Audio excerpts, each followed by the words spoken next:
a lot of studies that we've been doing, or that folks have been doing in the industry and actually outside of the Agile industry around what makes good teams, because it's not just folks in Agile that are trying to solve the team issue. It is everybody, right? From sports teams to business to even study groups at colleges, right? What makes a really effective team, and how do they get stuff done? So just going to lay the groundwork there.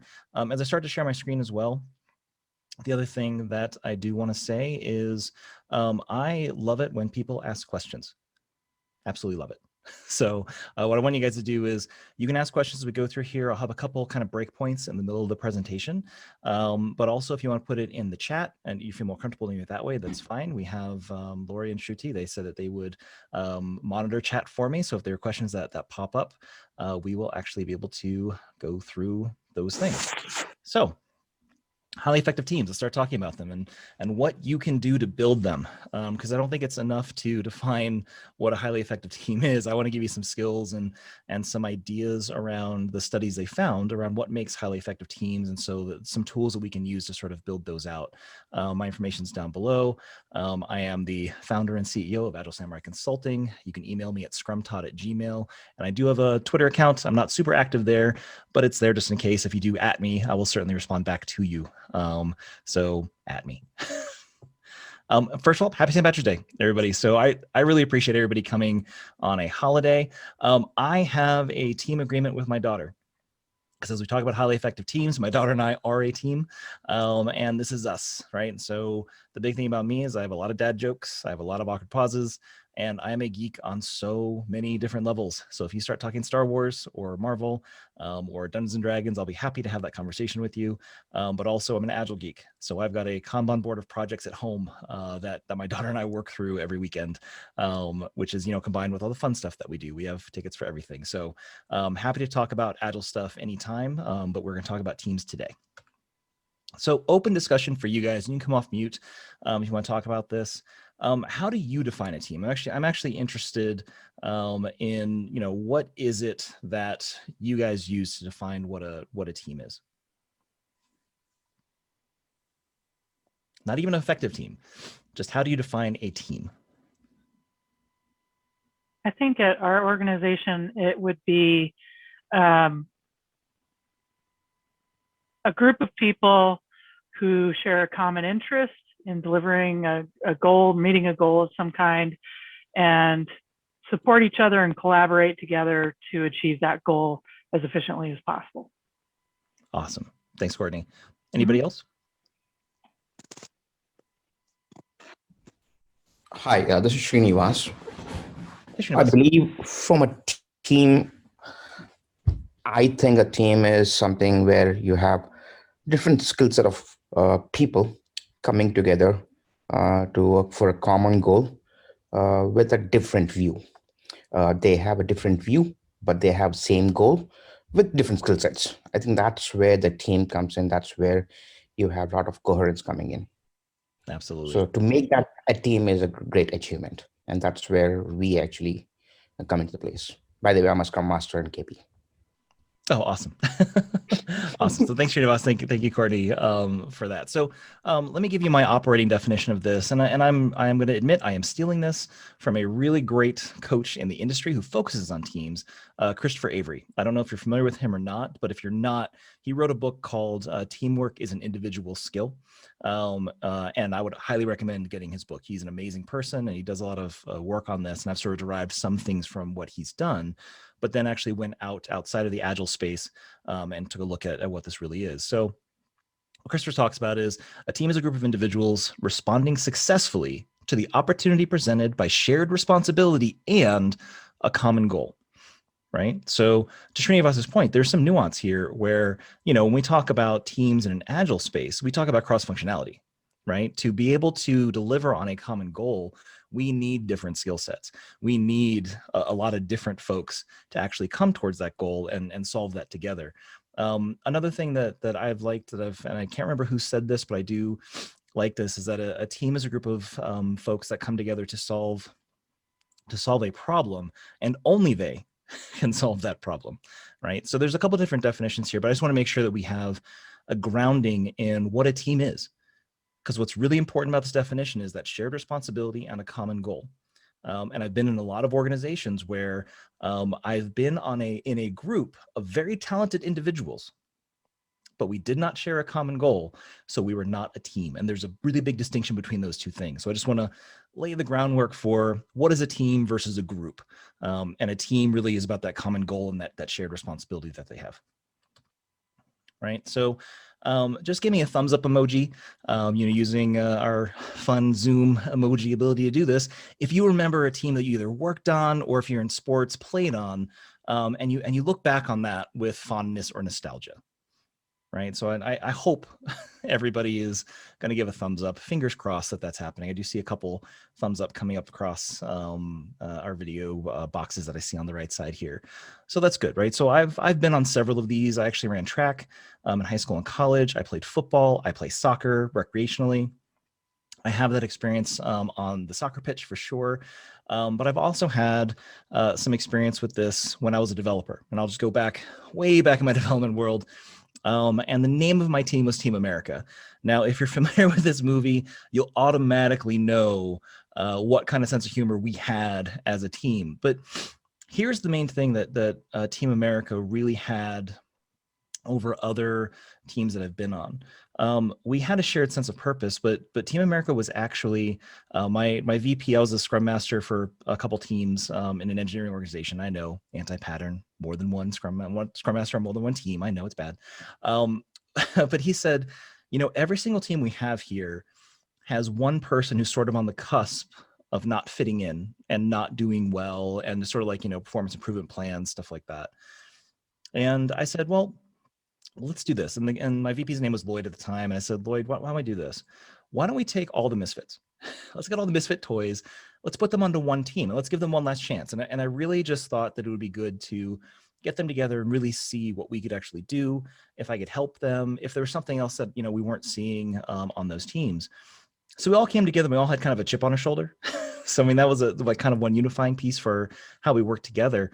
But we did actually have, a very specific goal in mind, but that sort of common chip on our shoulder and sort of like, let's fight back against, big brother and like the corporate entities that are sort of putting us in improvement plans. And I was honest with them as a Scrum Master. And I said, let's give this our best shot. And what's funny about this team, and I remember this, is that we communicated all the time, and we'd actually communicate through IRC, which just tells you how long ago I was a developer. So my VP said that this is a really weird experience with my team, because he would come into our room and it would be totally silent. And then all of us would laugh at the same time, and then it would go quiet again. Because we were like, Rick-rolling each other or sending some funny joke or something like that. But this team, what was different about it was we got a lot of stuff done, but we had a lot of fun doing it, right? We actually had a really good connection with each other. So I really hope you guys have that experience. But this experience that I've had, it wasn't every team I was on. So it always made me think, like, what makes a good team? And it sort of started that kind of study of teams and like how I could recreate this experience on a more regular basis in the industry that I'm in and with any teams that I work with now as a coach, right? So it begs the question, what makes a highly effective team, right?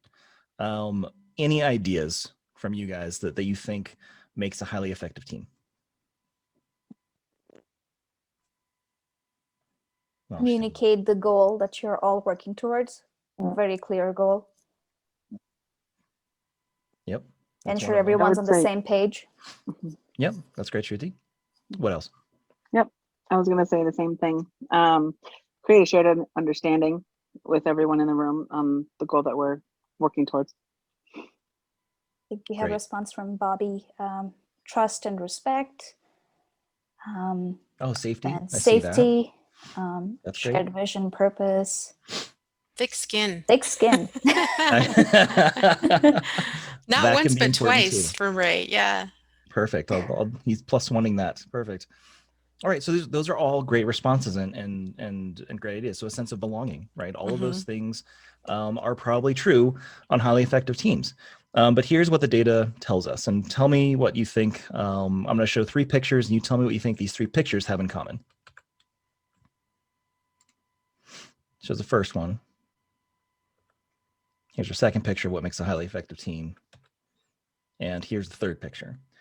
So what do you think these teams have in common? It's women, right?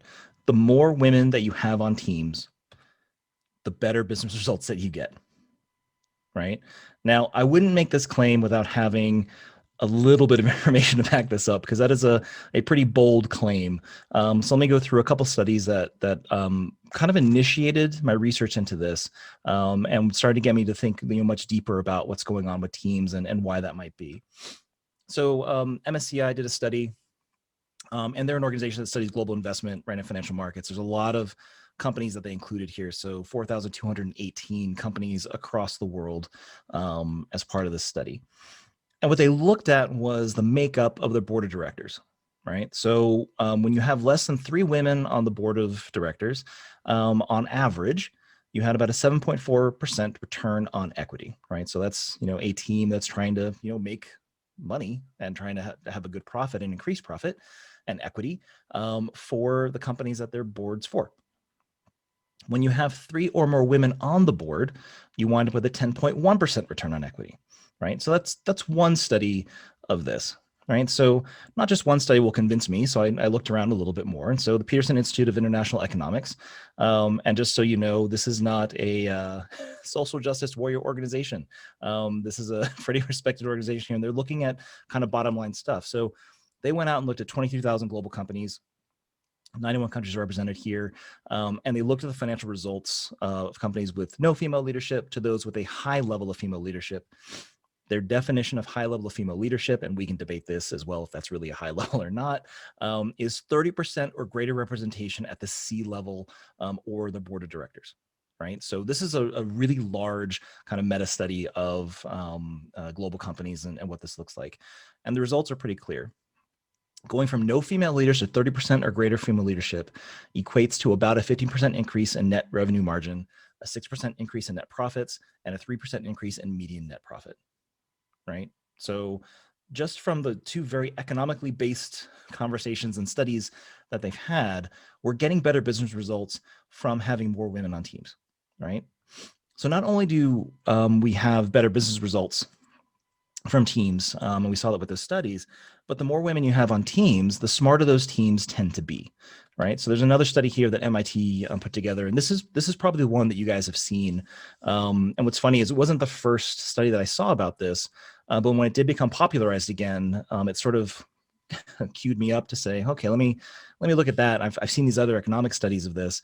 Maybe there's something there, because I was working with some leadership and some female entrepreneur startups here in the area. So they measure the collective IQ and individual IQ of these groups. They have hundreds of people in the study. They made teams of 2 to 5 people. So they took the individual IQs of the people, and they looked at their collective IQ as a team and the results that they came up with. And the results and they found there were 3 real factors that led to smarter teams, which really was, do we have better solutions for the problems that they put out there, or a higher collective IQ as they measured it in this particular study. Right. So the first thing was social perception. So teams that had a higher level of social perception, in other words, being able to kind of read each other and understand, the empathy is probably the best way to sort of describe this in one word, but it's understanding, cues from other people and having that communication and understanding each other a little bit better. Like that was one factor that went into the better teams, or the thing that the better teams had in common. Another thing they had in common is that the teams that did better had equal participation of all their individuals, right? So more people participated, but not only that, everybody that did participated fairly equally in solving the problem. So it wasn't led by, one super genius person that did all the work for the rest of the group, as we, the common concern in like, a college group project that we have, right? It really was the teams that did better were the ones that had equal participation, and the ones that, to Srinivas's point, right, they had different skill sets and they brought them all to bear. So they had that better participation across their teams. The third factor that they noticed on the teams that did better, the number of women on the team, right? So it's just interesting information about that. So what do you guys think about that? I'm going to pause here and, give you guys time to sort of process what I just threw at you, because it's a lot of numbers, it's a lot of data. What do you think about this? And feel free to put it in the chat if you want to come off mute and talk about it. I'm happy for that too. I always kind of wonder when I'm looking at these numbers. It's not that I don't want more women in these roles. I do. I want all of us to be in these roles. Totally. But I always wonder if they're being, if they're looking at all the data. Like, are there other unique characteristics that, combined with these women in these positions, provide this difference for these companies? Because when I think of a company who encourages diversity, not just of women, but diversity of thought, diversity of all backgrounds, things like that. Oh, sure. Yep. I think it's that attitude of incorporating all those different perspectives that makes them winners, right? Right. Diversity is part of it, but it's not the only thing that's really making them successful. That's just what goes through my head when I see it. Totally. You don't want women in leadership. I get it. I'm just kidding. Thanks a lot, Courtney. Yeah, no, I agree with what you're saying, Courtney, because I think that talking about C-level and above, because we probably, and I'll speak as a woman that's been on technical teams for a long time, many years. Usually I'm outnumbered, but my most recent project has had 50-50 men and women, and the trust and vulnerability of the teams has increased tremendously over the last 6 months, 9 months, because, and I credit that to having a 50-50 mix of the teams that are all working, we're all working together for one goal. And Shruti is part of that mix, so I can credit her too. But I do think that so the C-suite part makes me think like, but I know that in my day-to-day life that has been very true. Yeah. And so, I originally was going to be like, you know what, that's it. End of the presentation. You know what a highly effective team is, get more women on teams and you're good to go. Right. But that's not actually where my brain went. Actually, Courtney and Lisa, I appreciate your perspectives on that, because my brain did kind of a similar thing where I was like, okay, I get it. And I do want more women in leadership positions, but there's got to be something deeper here, and I don't know what it is. So let me dive into this a little bit. So it's not a 100% gendered conversation. There is some element to this for sure, but it's not 100% about that, right? So in my brain, I was like, why do we think that women equals better results? And Courtney and Lisa, you're kind of like, you're playing around with it a little bit. You're on the edges of here, and we'll talk about it, right? It's about communication, and it is all about communication. I didn't think there'd be a silver bullet in this thing, but it really is about communicating, and not only how we communicate, but how often we communicate and who we communicate with, right? And even styles of communication come into play here. So I did dig a little bit deeper, and being the data geek that I am, I went out and I found a couple other studies on this to kind of validate, what's going on here and why is this. So again, went to an MIT study, 61 orgs, 2,500 people. And what they did was they looked at communication patterns and tone of communication across weeks of working with their teams. And what they did was they recorded communication with folks. They actually had sort of keywords and stuff on chat or email that were considered positive tone or negative tone or neutral tone. So they had a lot of really interesting sort of variables going into this and how they sort of set this study up. And the results is very similar to the study of collective IQ, right? The highest performing teams exhibited very similar things there. The equality of communication, right? So if everybody's communicating fairly equally, even the idea of people facing each other when they're speaking, we could kind of see how people were talking to each other, right? How they communicated was important here. And the big thing here is that teams started connecting with each other and not just leaders. So it wasn't like, okay, I've got a team, I've got to collaborate with another team, I've got to talk to my leader who talks to their leader at the same level, who then communicates down to the team. There wasn't that, 6 degrees of communication. It was actually let's actually communicate and collaborate with each other.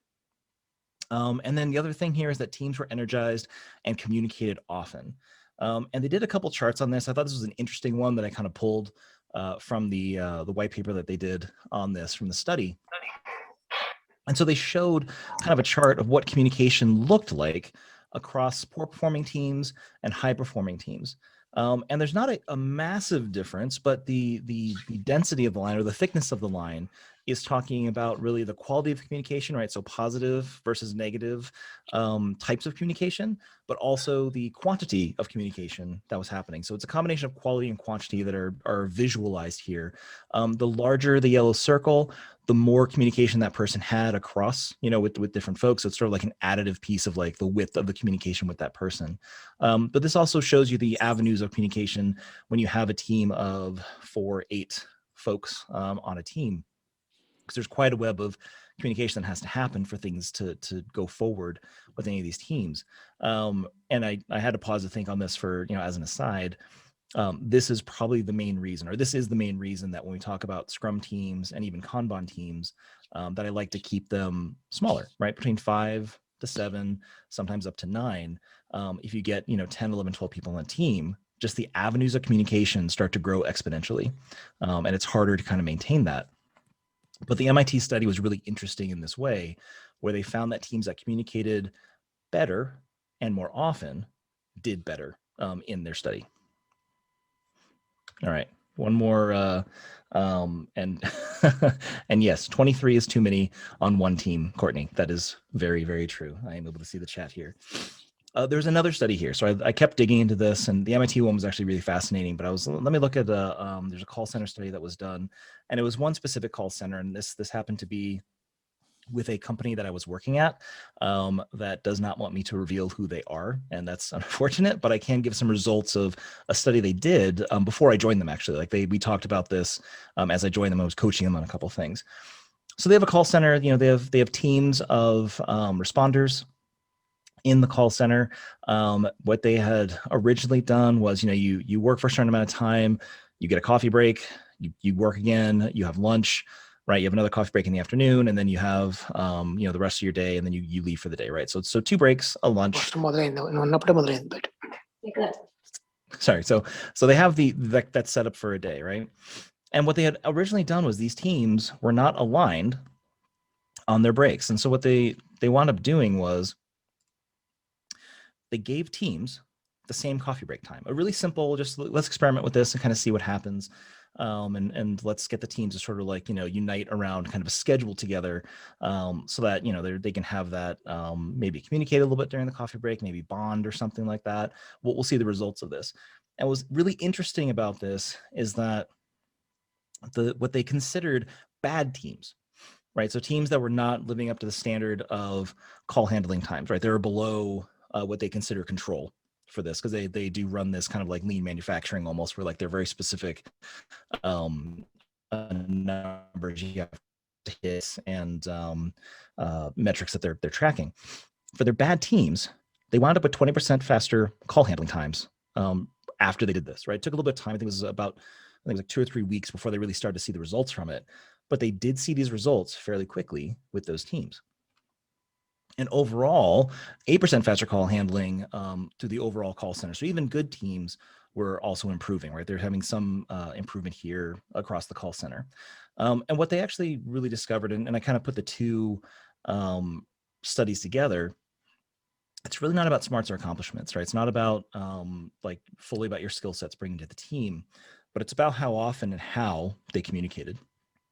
And putting them together on those coffee breaks, they thought that it was about engendering sort of more of a team spirit, and they get to know each other better, and they can help each other out a little. And that was partially true.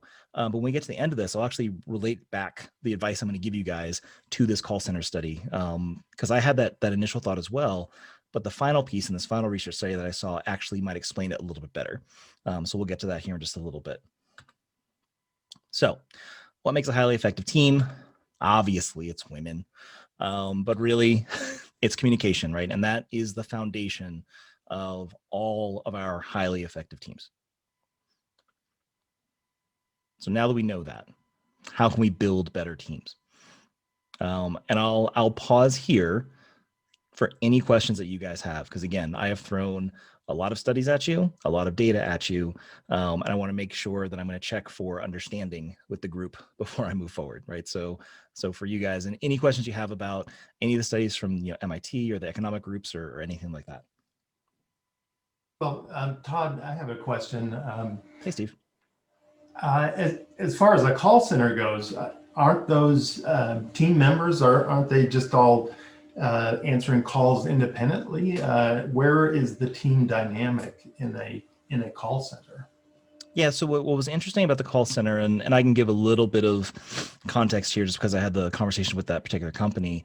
Yeah, there are a lot of individual metrics, but when you're in a team in that call center, you can kind of cover for each other. And so if you're on like a longer call, like other people are going to answer calls for you or help you out. And so they figured engendering sort of a team environment there would help them sort of, help each other out more, or, cross train a little bit better, or like talk that tips and tricks during their coffee breaks and things like that. So it was kind of like a knowledge sharing kind of experiment as well. But it was also about, just engendering kind of a team dynamic so that they could all sort of look at their, what are they being judged by as a team, and figure out how they can actually make that better. So yeah, there's some individualism there, but there was a sense of like, how do we get the teams to work better together? And we'll experiment and see if this works or not, right? There was like no cost to doing that experiment either. It was like, yeah, let's reassign their break so that they're on the same break period. And what that did was, overall, they could actually, stop the queue for that team and then disperse that to other teams in the call center. Because their original thought when they were not on the same break was you just always send calls all the time through every team.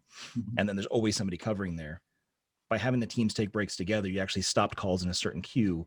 And then the teams could collaborate or whatever they were doing during their coffee break, then get back to it afterwards. So there might've been something to the team got to take a break together. They could reset, they were refreshed for that next section. But there potentially was a communication thing there as well. There could have been a teamwork thing there also. So there's a lot of variables there that we don't know, because it was sort of a really isolated study and there's not a lot of, it wasn't set up as sort of a scientific study of things, but they did see big results just by making that one change. Does that help, Steve? Yeah, nice. Any other questions from the group before we move on? I have a quick question. I'm curious as to, did they go in, any of the studies go into what kind of communication? Just thinking about, a lot of experts say that most communication is nonverbal. So I'm just curious of maybe the formats or the styles or the technology used. Yeah, so if we go back, and I'll go back just a little bit here to this study, the MIT study.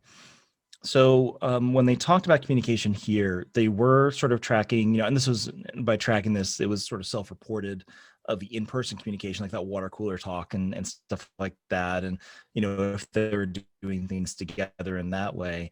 They were also tracking emails and like WebEx team chats and, any of those sort of communication avenues that the teams had, and, queuing on keywords in emails, queuing on keywords in those text chats that were going across, so they could, see if it was, positive intent, negative intent, or frustrated intent, something like that, or neutral.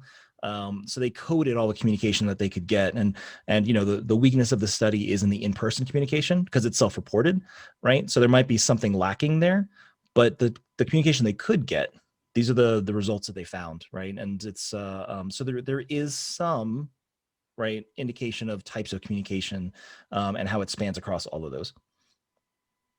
Does that help, Kim? Awesome.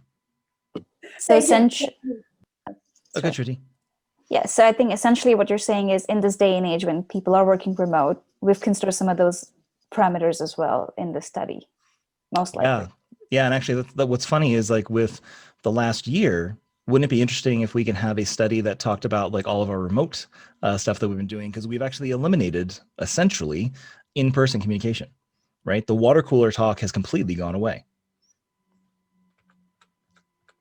Now let me go back to where we were. Yep, Women Do It, Communication Foundation. How can we build better teams? All right. Well, luckily, and thank you for the segue, by the way, Kim and Shruti, you actually didn't know you did this, but you gave me a segue into the final study, and we'll talk through this, because this is really how can we build better teams, right? So there was a Harvard University crowdsourcing study, and I do want to go through this. What's interesting about the study is they started this pre-COVID. right? But they still wanted to see what this was. So what they did was they had 260 participants randomly assigned to 52 teams. It was a 10-day contest. They wanted to build an algorithm to solve a problem for them. And I'll send links out, by the way, to all these studies after the talk, and we can post that up, Shruti, so I can work with you and get that posted on the site along with the presentation when we're done here. It was a 10-day contest to build an algorithm, right? And so they were testing for individual skill. They added incentives, and they also were looking at emergent collaboration on team performance, right? So which teams won this contest, right? Which teams had the best solutions, right? So that kind of highest IQ kind of stuff. But then also, what are some of these variables that we could put into this to see which teams are going to work better? And the reason they did an outsourcing model was they wanted to have fairly random folks work on this particular algorithm and work on this particular contest. So some of the results. And here are the surprising results of things that did not predict better team performance. Again, did not predict better team performance. The first thing is incentives. One thing I want to say about the incentives here is that they did not say they were going to provide incentives for any of the teams. They randomly and blindly assigned incentives to certain teams once the contest started. And what they found was there was no real correlation between the teams that did well or didn't do well with incentives, right? Now, anybody who's listened to, say, Dan Pink talk about intrinsic motivation will not really be surprised by this. But I wanted to put this in here as, they were testing for this. They wanted to see if incentives could actually, induce a better result from the teams, or maybe more focus or more drive to get that win. And in fact, it did not provide that that result, right? The other thing they looked at was skill sets. And what they did was they gave people an ELO rating. So the way they did the crowdsourcing was they had an online platform. To join this study, you had to have done at least one other of these like algorithm contests.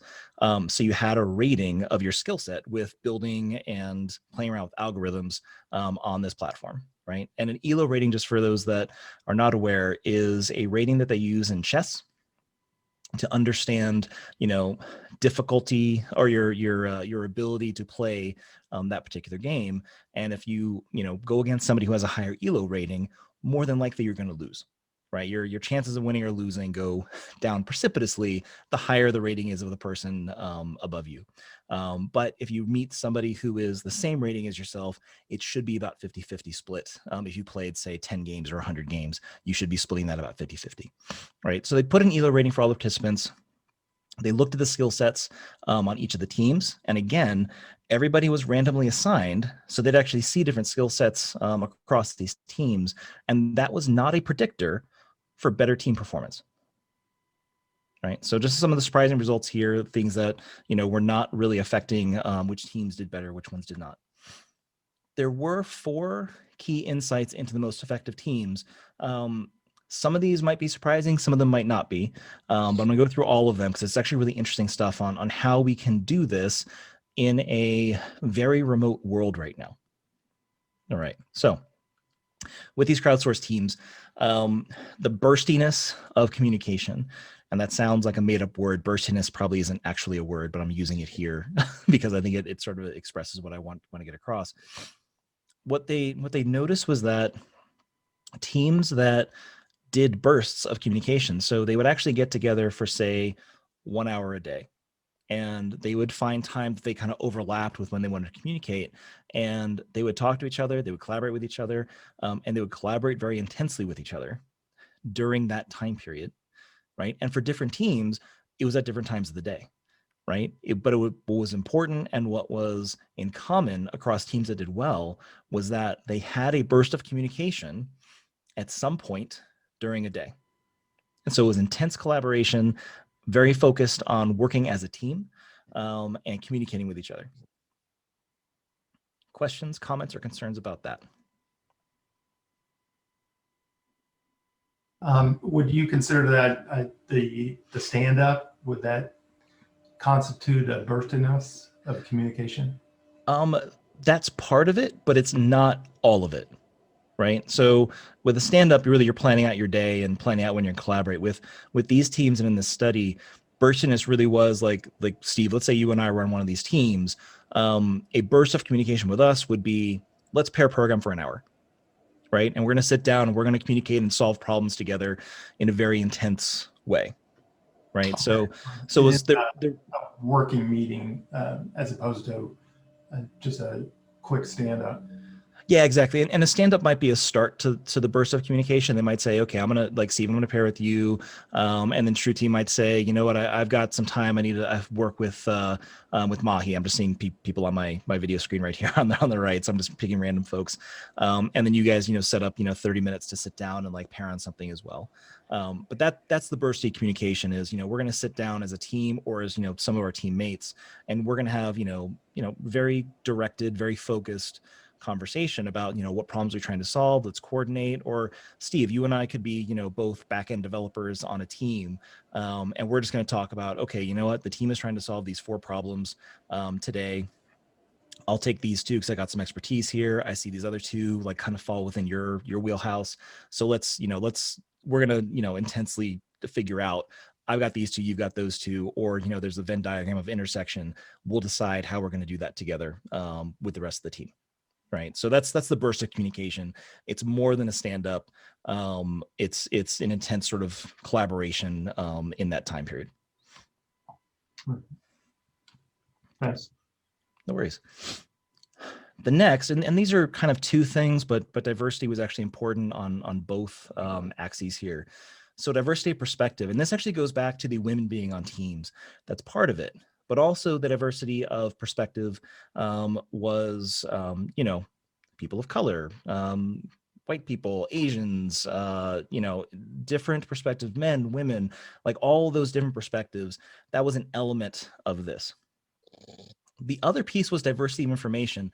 And this was a really interesting way of sort of phrasing it, because if you look deeper into the study, and I think probably some of you will, diversity of information is really when you get communication, you don't have everything, like every idea you have packed into like one email. So the way they described diversity of information was when you get information, like a communication, like an email or like a chat, it's focused on one thing. And then if you get another piece of communication, it's actually focused on a different thing, right? And teams that did this, where their communication was very focused, it was very intentional on one idea, they could work through that problem, versus teams that had, let's say, an email with 5 different topics encapsulated in it. Now, I know from personal experience, and I think probably everybody here does as well, when somebody sends out an email chain, and let's say there's like 10 people on the chain, and they bring up 5 or 6 different topics, that email chain becomes very difficult to follow and understand. And you're not usually solving any one of those problems. And it's sort of like these tangents go back and forth. There are 30 emails really quickly. And so it actually kind of hinders your ability to focus on one problem. So the idea around diversity of information is we get in one email about one topic. We talk about that. We can solve that. We get another email, and that's a different topic. So that's diversity of information. And we're going to deal with that, right? And so it doesn't tend to cluster around like one area. It really is focused information as we're communicating with each other, so that we're not getting diluted communication and not getting confusing or tangential communication. Does that make sense to everybody? Questions or comments about diversity? So in this case, we're actually encouraging like different perspectives as well on that same information or topic. It could be 2 polar opposites, but that's encouraged and helpful, right? Absolutely. Yeah, I had a joke with a friend of mine also in the coaching community, and she said to me, it's like, what do you call a group of coaches? And I was like, what? And she said, a disagreement. But having that diversity of perspective, right? Like, my perspective as a coach may be different than another person's perspective as a coach on any one topic. But what's important about this is that we're both able, like, so Shruti, if we're on a team together, we may have differing opinions on how to solve the problem. But what's important is we both, and going back to like some of the comments we had before, we have enough safety and enough trust in each other that we can express those differences. And we'll learn from each other. And that's actually what part of this was, that the diversity perspective helped us learn from each, or help the teams learn from each other and find better solutions. And the diversity of information, at least the way they define diversity of information, allowed the teams to focus on one problem at a time, get them done, and then go to the next piece of information and solve that, right? That was in a different area of concern. Absolutely. Cool. Any other questions about diversity? Yeah, okay. Kim has another question. So sure. Does this include personality types like DISC or something, like the DISC assessment? I don't think they use the DISC assessment in this, but I'll just say from personal experience, I do find that really valuable to understand the strengths on my team, particularly when you're looking at, if you look at DISC assessment, if you look at Myers-Briggs, or if you do something like, I prefer StrengthsFinder because it's a little bit more robust in how it sort of like, gets down to stuff, and it's not kind of archetypal. It's more, here's your set of strengths as a team. But understanding the strengths of your team so you can understand who you need to bring onto the team to fill in different perspectives, right? So if you have a bunch of folks that are, forward thinking and strategic, and you have nobody who's like can like execute day to day, you're going to have a team that thinks big thoughts but may not get much done. Right. And if you have a team of people that just execute but don't have like, strategic thinking, you may have folks that, do things really well, but they're not thinking about the big picture, like going towards a certain direction. So having that mix of perspectives and diversity there is also helpful. Yeah, so that's awesome, Kim. I appreciate that. Any other comments or questions on diversity? I see one comment from Grant. Sounds like another application of limiting WIP. It is. That's 1,000%.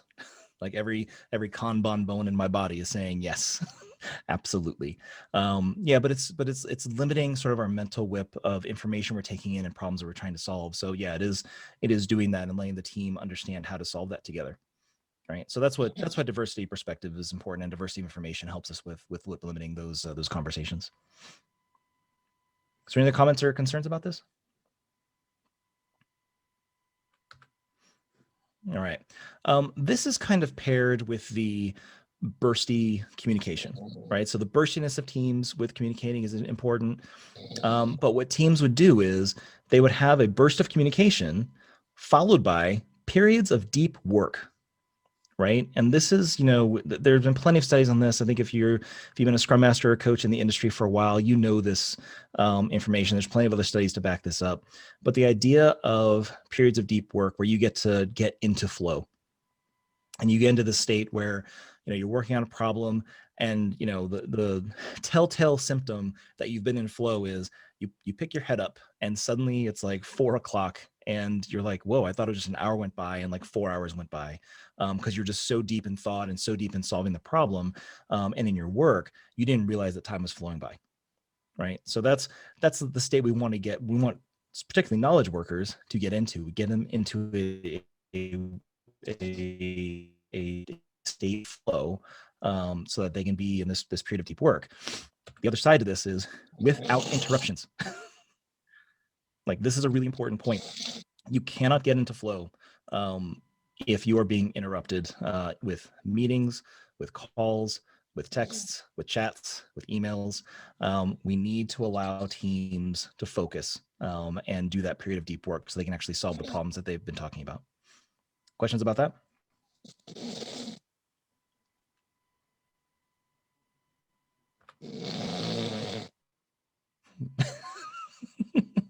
I'm apparently a really interesting speaker. So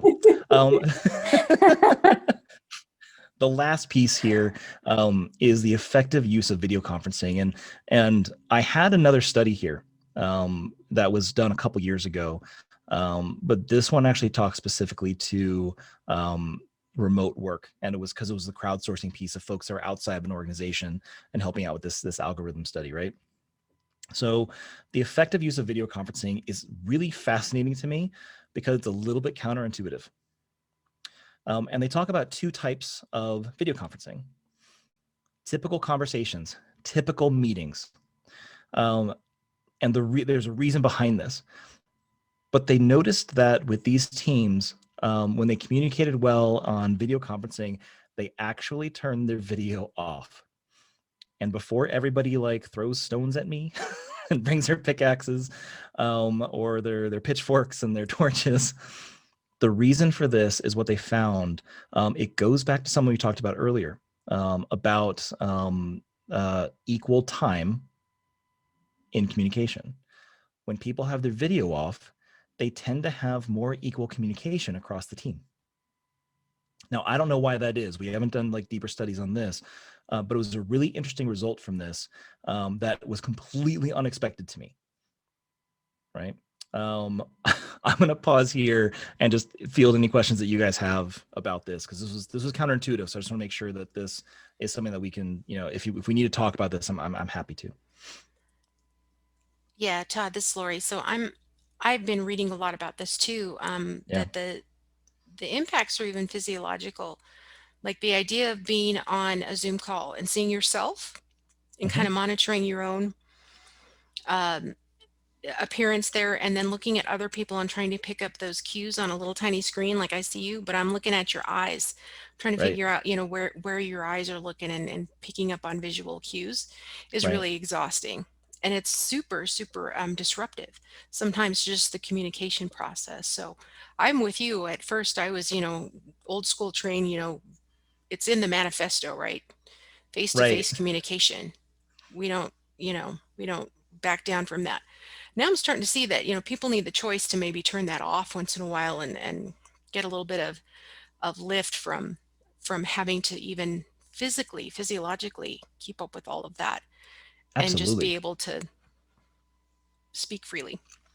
Yeah, and I think I'll plus one you on that, and also I looked at one thing where they talked about it's materially harder to read somebody through video because you cannot really make eye contact with somebody through Zoom, right? You have to make eye contact with a camera to make it look like you're having eye contact with somebody else when you're really looking at them, and you're actually looking a little bit down in any video. And for myself, I'm actually looking over to the side because that's where my video is set for you guys, so I can see you. So it's not that I don't want to look at you and like talk through this and have that experience, but this is really hard. And then when you're actually looking to the side and a little bit off kilter from what we expect, it's actually very easy to misunderstand and misinterpret what people are thinking or doing with those nonverbal cues. And I think, Shruti, you had said, nonverbal cues are a majority of communication. That's true. And in a Zoom world, with typical conversations, like typical, like a stand-up or, a team meeting of some sort of, doing like backlog refinement or stuff like that, we don't have to have our video on to be effective there. And in fact, it seems we're more effective when it's off. There's probably also a bit to this, and I have to look in more into this, but my hypothesis would be with most knowledge workers, at least half of them are introverts. I would say there's probably more than that, right? And for introverts, video conferencing might be more exhausting, right? It might take more energy to engage that way. I'd want to look at some data on that before I make that claim, but my hypothesis would be that that's one of the reasons that this may be true. So any other questions or comments right now? I think one of the things that is interesting to me is that I could see this being really effective with a smaller team. Some of the video cues sometimes help you see if somebody else is trying to talk. Right.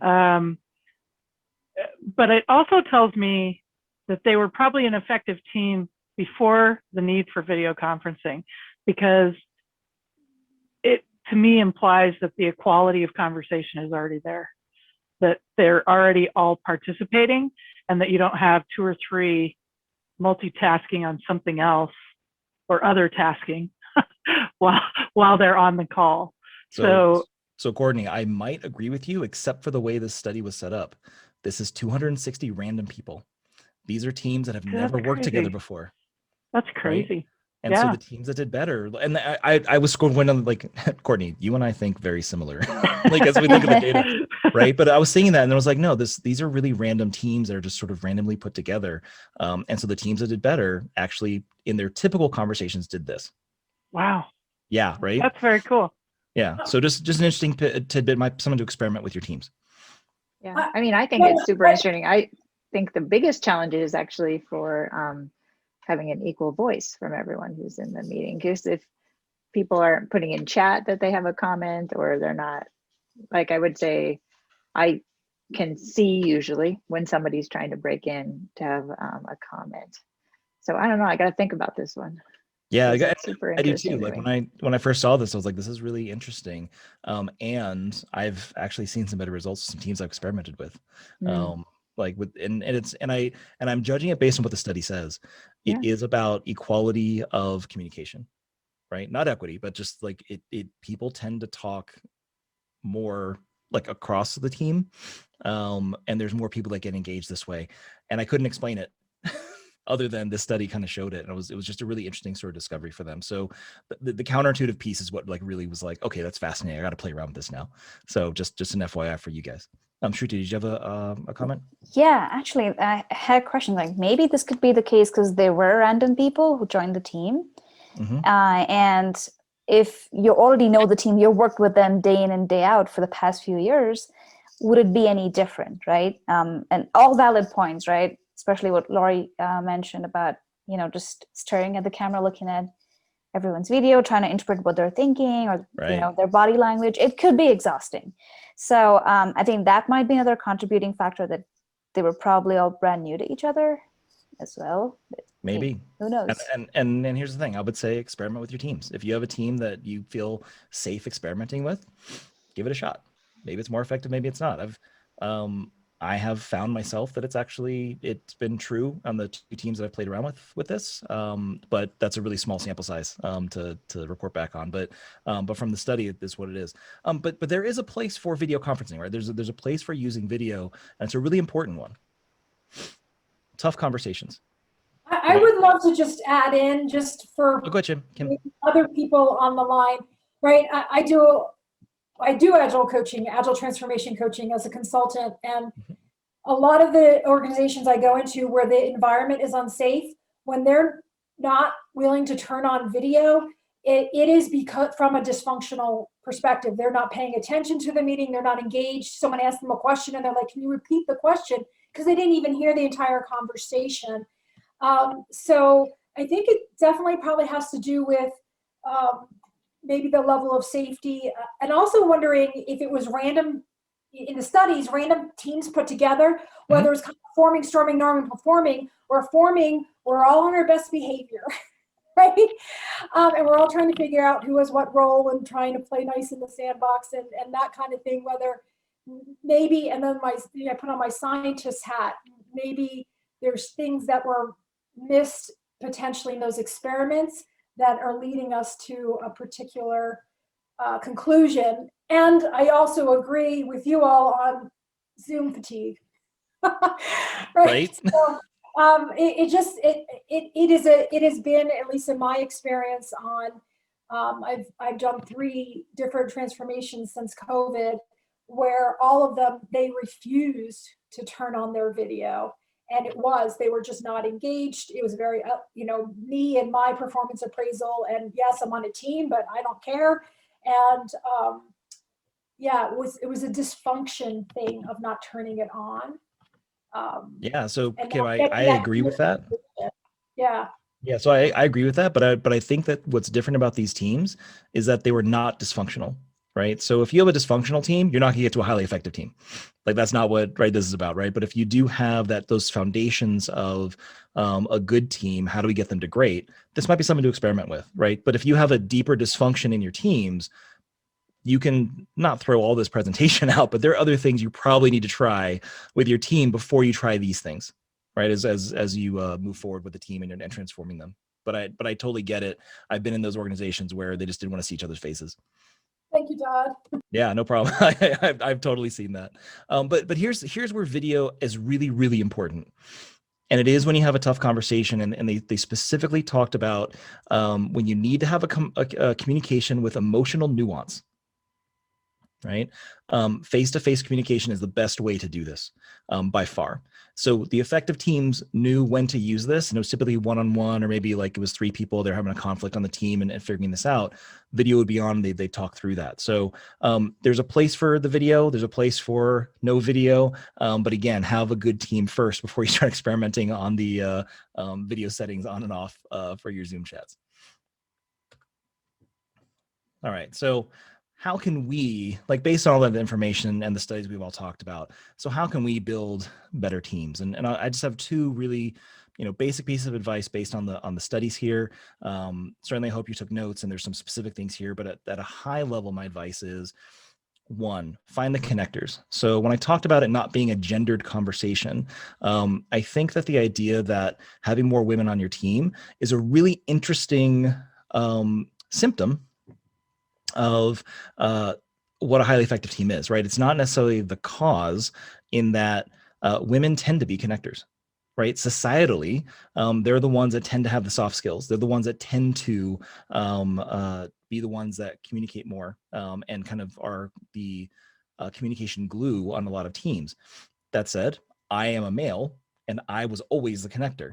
I was a developer. That's an extrovert, and I'm an extreme extrovert. So I was a unicorn in the development world. But my teams tended to do better, and I didn't know why. And it really comes down to this research, that I was somebody who actually would create a lot of communication pathways on our teams and would make them more effective because of it. So finding people that naturally connect is going to help your teams become better, right? So find those people. If you use DISC, you use Myers-Briggs, use StrengthsFinder, all those tools in our tool belts as coaches and Scrum Masters, of how we can find the connectors and put them on the teams. Or if we notice that a team doesn't have a connector and we have an ability to, say, fill a spot on the team, look for somebody who communicates really well, and you might see some better results. The other thing here is, looking through all the studies that we talked about today and the examples that we gave, is set up your system for better communication. It might be the Zoom trick that we talked about, right? It might be setting up times that you could have bursts of communication. You say, you know what, our team working hours or collaboration hours are this is where we overlap, and this is where we tend to have the most communication and collaboration. Let's reserve that for ourselves as a team, and then let's give ourselves time individually to go solve the problems. Right. So there's lots of things we can do to set up our system for better communication. But take a look through the talk and your notes from this, and think through what you could do to experiment and see what might make a better system for your team to communicate better. If you do that, I actually promise you'll have some better teams that get more towards that performing and high performing teams and being highly effective. And with that, I thank you guys. Really appreciate it. Again, my email address here is scrumtodd@gmail.com, or you can @ me on the Twitters at agile_samurai, and we'll go from there. So any questions, comments, concerns?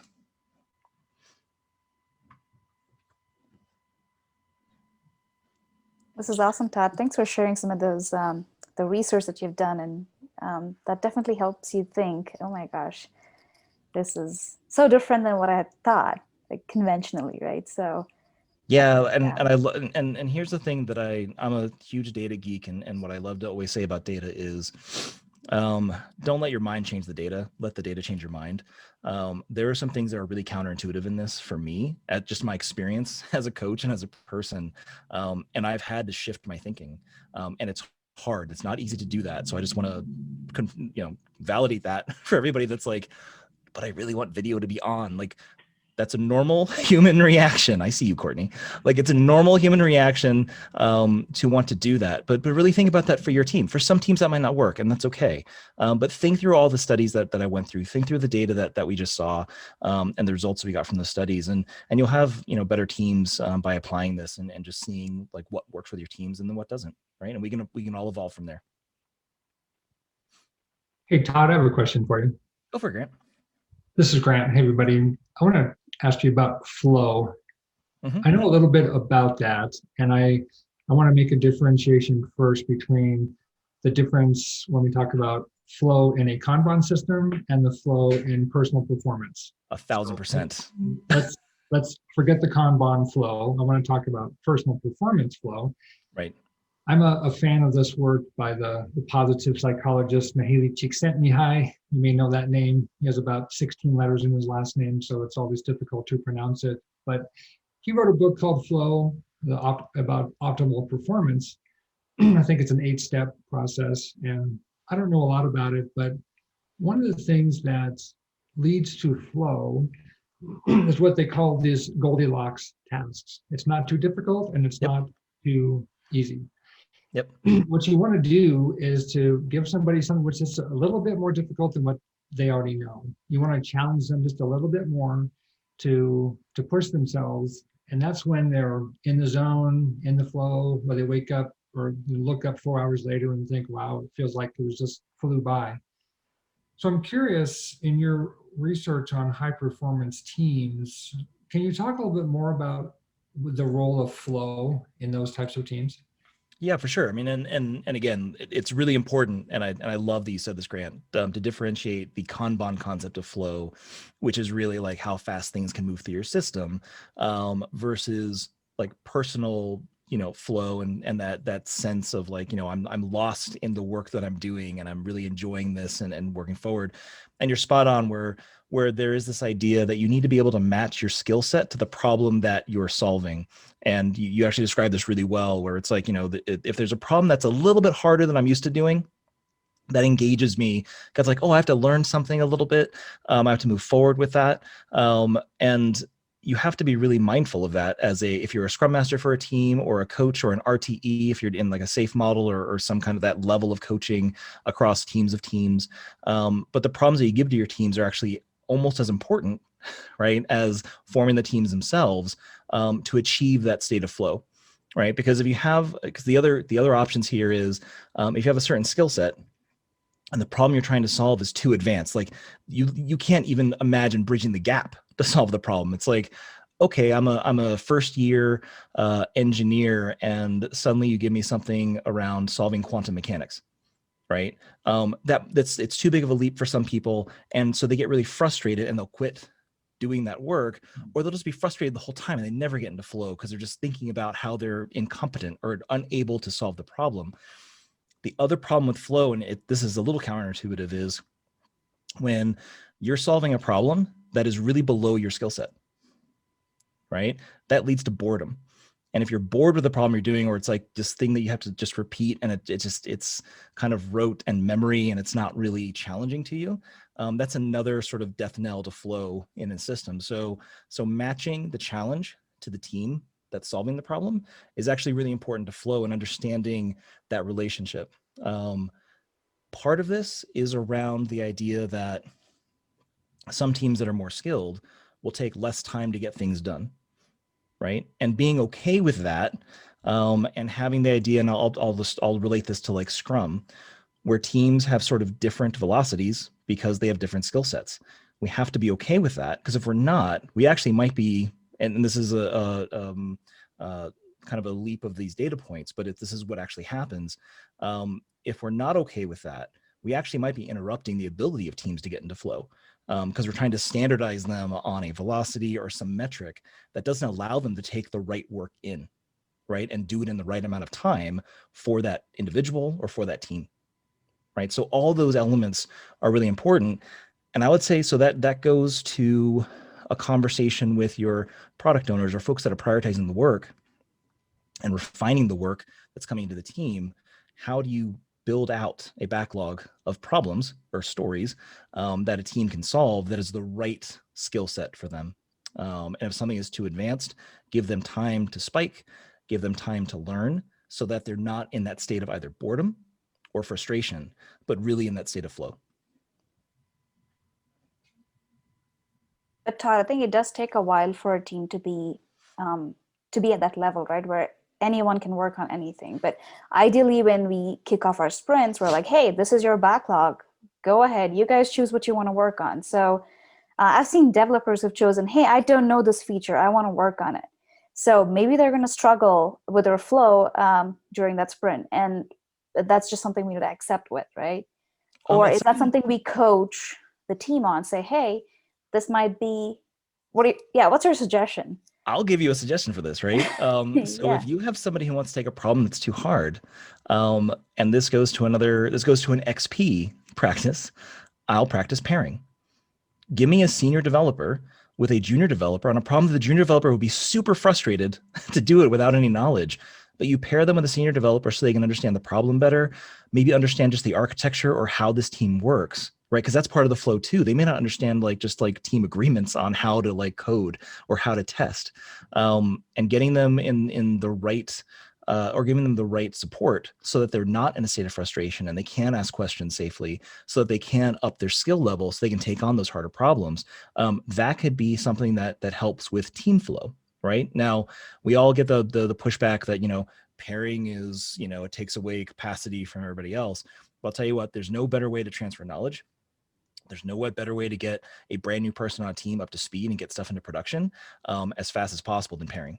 And this is a totally different conversation than highly effective teams, but I'll relate some information from my Rally days.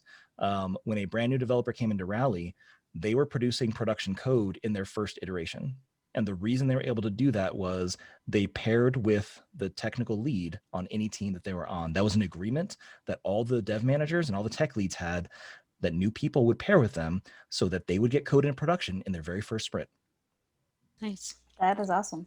Yeah. Yeah. And I think Shruti also creating that culture and environment where people are empowered to take that risk and say, it's okay for me to do experimentation. It's okay for me to explore and learn and have the time to do that. And like Todd is saying, it's that situation of trust. Having that there is really imperative. High performing teams also will really hold themselves accountable to that. I like it because once they achieve that in a certain sense, if someone starts maybe slipping a little bit, we always get to go back and say, hey, remember you signed up for this high performing team, and you contribute to that. Your elements and your contributions to that are really strong. So it kind of helps to keep people on that accountability and on that level. It's almost like a nice a fail safe. Yeah, That's totally. true. And I'll relate pairing actually back to something I talked about in the talk, right? Pairing is that burst of communication, right? That's the bursting piece of it. So like intense collaboration like that, pairing is one side of it. There are other ways to do it too, but pairing is an element of that. And then whenever I've paired, I will pair with someone for like 30 minutes to an hour on a problem. And then I'll say, okay, now you go and solve this. And then I'm going to check back in 2 hours and we'll pair for another 30 minutes to end the day. Right. And let's like solve all that stuff. So we a burst of communication, deep work, right, without an interruption. And then we're going to come back and we're going to burst at the end of the day. Right. So that, like, without realizing it, we're doing some of these models of communication on our highly effective teams. We just don't know what that's called. And so I'm trying to give you guys a model for how to do that. And then to fit some of those practices into this mental model of communication with highly effective teams. Yeah, that's awesome. I think Grant mentioned leverage mentors as well. 100%. Yes. Yeah. Please leverage mentors. Yeah. That's what they're there for. Hey, Todd, another question for you. I've been thinking a lot about high performance teams myself the last several months, about how we might roll that out in where I work and what that would look like. So this is a good framework. I appreciate it. But I'm wondering, what do you say to the team? Because you want to take a team from level X to level X plus 1, whatever that is. Maybe you're going from a 1 to a 2, or maybe you're going from a 4 to a 5.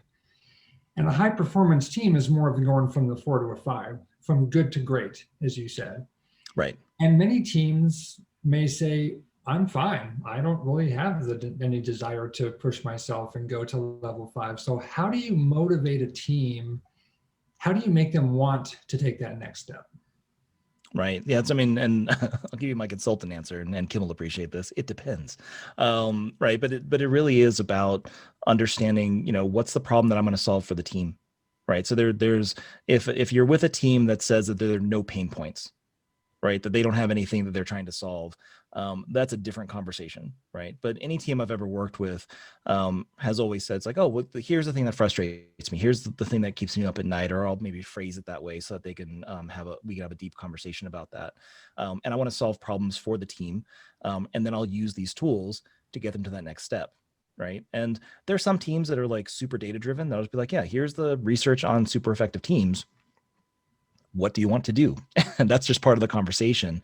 And some others that are just sort of like jaded, or, it hasn't been safe to experiment in that. And so you have to build a culture of safety first before starting to experiment and before starting to push them towards high performance, right? Because if they're in a place of not having enough safety, we're really in a storming culture, right?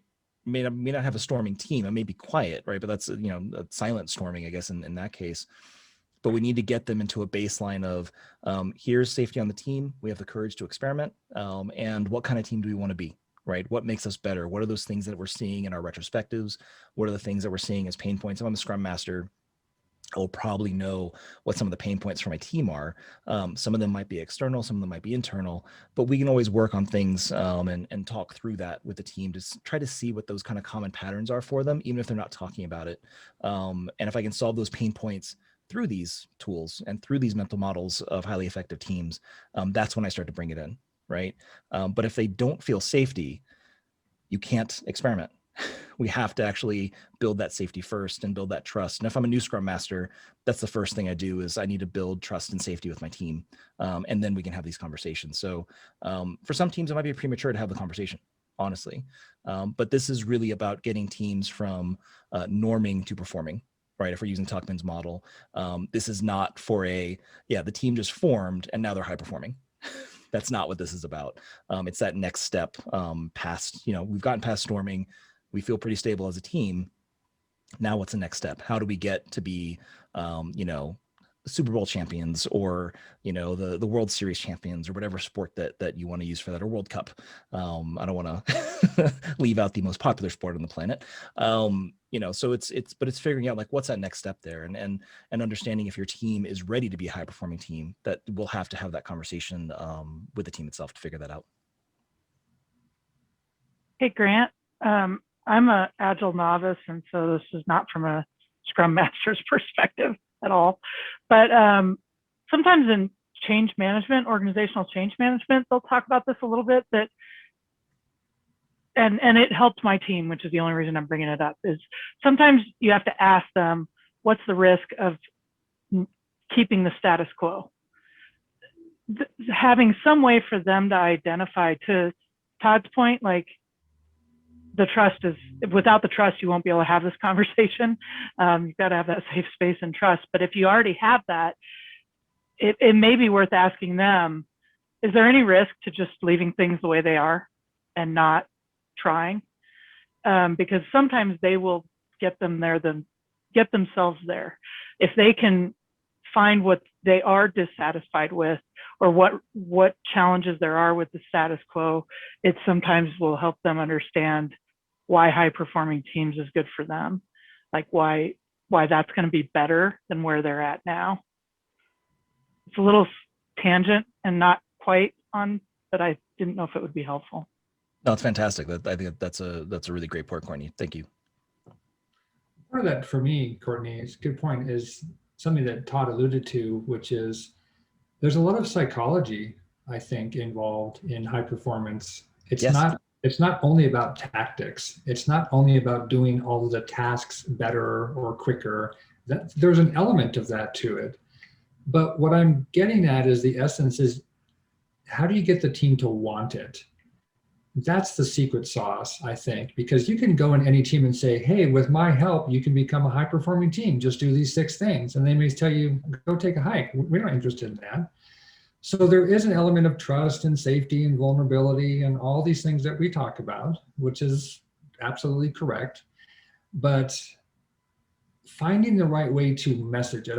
I'm such a fan recently of how we message everything as Scrum Masters, as leaders, as change agents. We all know that it's not just what you say, but it's how you say it. And finding that magical way of making it attractive for a team to want to take it to the next level, I think that's equally important as the tactical components. Yeah, and so Christopher Avery actually talks about this specifically. And when he talks about teamwork being individual skill, he talks about what's in it for each individual on a team. So a team has to have a common goal, but every team member has a goal as well. So figuring out what those goals are and figuring out, we have a common goal as a team, but if you understand what the goals are for each individual, that's actually the path to having that conversation.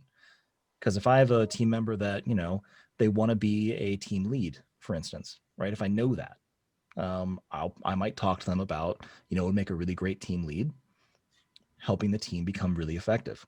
And we can do that with better communication. And what can you help me? Like, here's a set of tools for my tool belt. what do you think would work best with this team, right? And actually engage them in that way and kind of co-create, right, those experiments and changes. Because I'm not a fan of like a Scrum Master foisting experiments onto a team. I want to talk to them about it and say, hey, I see a pain point that we have. Let's try this because I think it'll help solve it. And then they can either say yes or no, or they might have other ideas for improvement. Right. So that's kind of the tactic that I would take, is just really understanding. And you're right, Grant. It's a ton of psychology. It's a ton of understanding who your team is and the individuals and their motivations. So that's all important pieces of this as Scrum Masters and coaches. And no matter what team you're working with, you can be working with a Scrum team of developers and testers. You can be working with a team of C-level executives.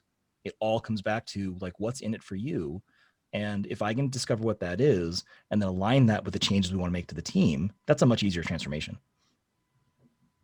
I mean, I think the best toolbox in the Scrum Masters, the thing is the retrospective so it's really just the way that I think about it is you're constantly asking everyone's opinion of maybe what they might want to change in their own lives, because it's for everybody. What's in is, I don't want to be frustrated at work. I imagine that's a common theme for no matter who you are, what your role is on the project. And so just I don't always hit the mark, but trying to facilitate a retrospective with actually not leading the team, but having the team kind of lead themselves through the conversation, usually susses out those things that are really bothering either an individual, and then everyone else is like, oh yeah, me too. Or maybe there's a communication problem going within our team with other teams. I don't know, that's it, but it's all psychology. You're right, Grant. I've come down to, it's all how people feel they can voice their opinion and have influence in their own work life.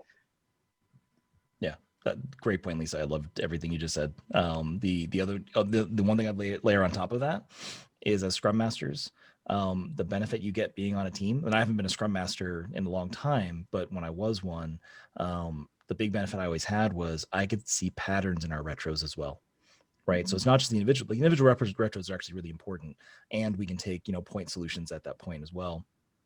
But sometimes there is a steel thread through like the last 3 or 4 retros, either individually or as a team.